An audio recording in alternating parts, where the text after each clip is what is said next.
Jungle. గౌరవ పెద్దలు శిల్పారామం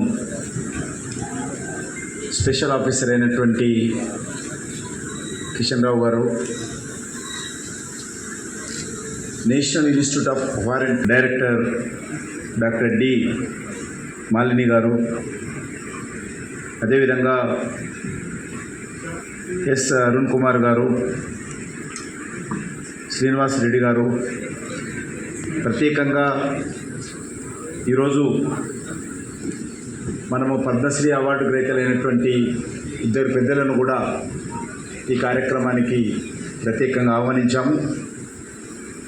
ముఖ్యంగా అంజయ్ గారు, చింతకింది విశ్లేషం గారు, ఇద్దరు మన యొక్క తెలంగాణకే, చేనేత రంగానికి ప్రత్యేకమైనటువంటి గౌరవం తెచ్చే విధంగా పద్మశ్రీ అవార్డు గ్రహీతలు వారిద్దరు కూడా ప్రత్యేకంగా నమస్కారం. ఈరోజు మనకందరికీ తెలుసు, భారత ప్రధానమంత్రి నరేంద్ర మోడీ గారు 2015లో జాతీయ చేనేత దినోత్సవం నిర్వహించాలని చెప్పి వారు పిలుపునివ్వడం జరిగింది.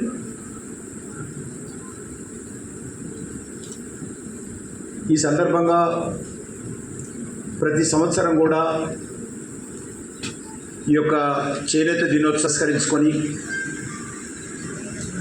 అనేక కార్యక్రమాలు దేశవ్యాప్తంగా రాష్ట్ర కేంద్ర ప్రభుత్వం నిర్వహిస్తున్న విషయము మనకందరికీ తెలుసు.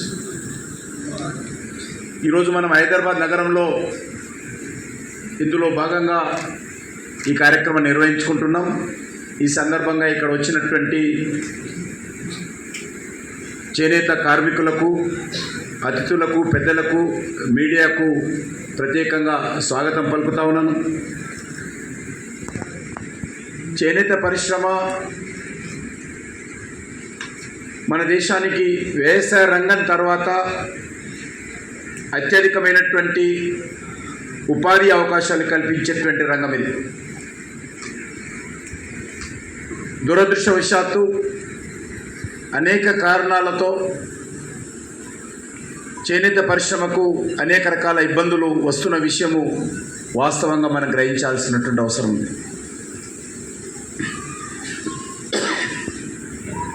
భారతదేశం యొక్క ఆర్థిక వ్యవస్థలో కూడా చేనేత రంగం కీలక పాత్ర పోషిస్తుంది. మనము మన దేశ ఆర్థిక వ్యవస్థలో కీలకంగా ఉంటూనే మన దేశానికి విదేశీ భారక నిల్వలు తీసుకురావడంలో కూడా చేనేత కార్మికులు ఎంతో విశేషంగా పాత్ర పోషిస్తున్నారు. విదేశాలు తిరుగుతున్నప్పుడు అనేక విమానాశ్రయాల్లో కానీ, ప్రధానమైనటువంటి షాపింగ్ కాంప్లెక్స్లో కానీ ఈరోజు మన తెలంగాణ పట్టు చీరలు కావచ్చు, చేనేత వస్తువులు కావచ్చు, ఆయా దేశాల్లో డిస్ప్లే చేస్తున్నప్పుడు నిజంగా మనకెంతో గర్వకారమని. అనేక దేశాల్లో 5 కోట్ల మంది ప్రజలు దీని మీద ఆధారపడి జీవనం కొనసాగిస్తున్న విషయాన్ని మనం ఈ సందర్భంగా గుర్తుపెట్టుకోవాలి. ఇంతకుముందు చెప్పినట్టు వ్యవసాయ రంగం తర్వాత ఈ యొక్క చేనేత రంగం మీద ఆధారపడి జీవనం కొనసాగిస్తున్నారు. ఈరోజు రాష్ట్ర ప్రభుత్వాలు కానీ, కేంద్ర ప్రభుత్వం కానీ ఇంకా చేయాల్సింది చాలా ఉంది. వాస్తవంగా మన దేశానికి సంబంధించినటువంటి చేనేత వస్తువులు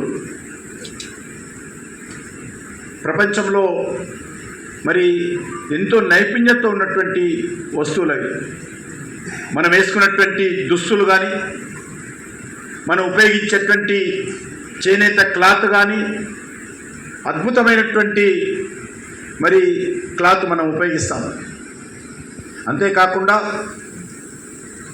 కంఫర్టబుల్ అంటాం, కంఫర్టబుల్గా ఉండేటువంటి దుస్తువులు ఏవంటే ఇండియన్ దుస్తువులు. ఈరోజు ప్రపంచంలో ఏ దేశానికి వెళ్ళినా, ఎక్కడ వెళ్ళినా కూడా ఇండియాకి సంబంధించినటువంటి ట్రెడిషన్తో మరి వస్తున్నటువంటి మన డ్రెస్సులు చూసినట్లయితే చాలా కంఫర్టబుల్గా ఉంటాయి, చూడడానికి చాలా అందంగా ఉంటాయి, చాలామందికి మరి ధరించడానికి కూడా సులువుగా ఉంటుంది. ఆ రకంగా గ్రామీణ ప్రాంతాల నుంచి మొదలు పెడితే మన దేశాన్ని పరిపాలించినటువంటి అనేక మంది చిన్న చిన్న సామ్రాజ్యాల్లో ఉపయోగించేటువంటి రాజులు కూడా అద్భుతంగా ఈ యొక్క చేనేతను ప్రోత్సహించిన విషయాన్ని ఈ సందర్భంగా గుర్తుపెట్టుకోవాల్సిన అవసరం ఉంది.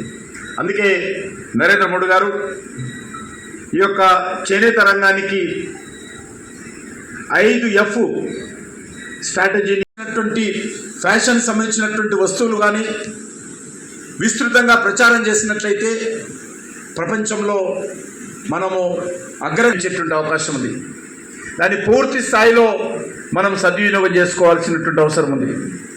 ఈ రకంగా ఈరోజు మనం దేశ జీడిపి చూసినట్లయితే 2.3% ఉంది. దాన్ని కనీసము 5% తీసుకెళ్ళాలి. ఈ యొక్క చేనేత రంగము మన దేశ జీడిపిలో 5% వెళితే చాలా పెద్ద ఎత్తున ఉపాధి అవకాశాలుగా సమస్యల పరిష్కారం కానీ దోహదపడుతుందనే విషయాన్ని ఈ సందర్భంగా మనయేస్తున్నాను. మనం ఏదైతే ఇండస్ట్రియల్ గూడ్స్ కావచ్చు, అవన్నీ ఎక్స్పోర్ట్ ఏవైతే చేస్తూ ఉన్నామో, ఒకవేళ అవన్నీ కూడా మనం లెక్కించి చూసినట్లయితే మన ఎక్స్పోర్ట్ ఇండస్ట్రియల్ పారిశ్రామిక ఉత్పత్తుల ఎగుమతుల్లో 13% మన యొక్క టెక్స్టైల్ రంగం నుంచి మనము షేర్ తీసుకుంటున్నాం. ఆ రకంగా ఇండియా నుంచి ఎగుమతి అవుతున్నటువంటి ఉత్పత్తుల్లో 13% మన యొక్క చేనేత రంగం నుంచే వస్తుందనే విషయాన్ని ఈ సందర్భంగా మనయేస్తున్నాను. ముఖ్యంగా ఈరోజు మనము ప్రపంచంలో one of the biggest exporter మనం చేనేత రంగంకి సంబంధించినటువంటి టెక్స్టైల్ రంగానికి సంబంధించినటువంటి మనం ప్రయత్నం చేస్తూ ఉన్నాం. ఇంకా పెంచాల్సినటువంటి అవసరం ఉంది. ప్రపంచంలో మన దేశంలో చూసినట్లయితే జనాభా ఎక్కువ. ప్రపంచంలో మన దేశాన్ని చూసినట్లయితే చేనేత రంగం మీద ఆధారపడి జీవనం కొనసాగిస్తున్నటువంటి చేనేత కుటుంబాల సంఖ్య ఎక్కువ.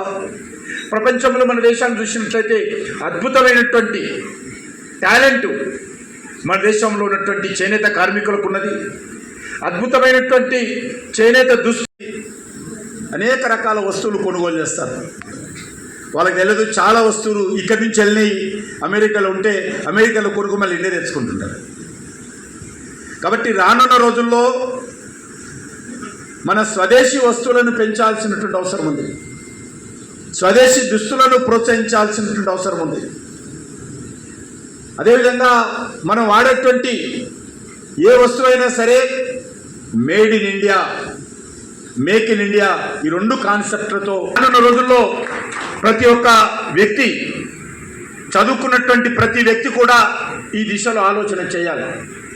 ఆ రకంగా గ్రామీణ ప్రాంతాలకు సంబంధించి స్వదేశీ పరిజ్ఞానంతో ఉన్నటువంటి టెక్నాలజీతోటి స్వదేశీ మరి రా మెటీరియల్తో తయారు చేసినటువంటి వస్తువులను మనం వాడడమే కాకుండా ప్రపంచంలో ఎక్కడ వెళ్ళినా కూడా అవి కనిపించే విధంగా కార్యాచరణ ఉండాలి. మనం ఈ మధ్యలో అనుకుంటున్నాం, చాలా వెళ్తుంటారు చదువుకోవడం కోసం. అమెరికాలో ఈరోజు వెళ్ళాల్సినటువంటి అవసరం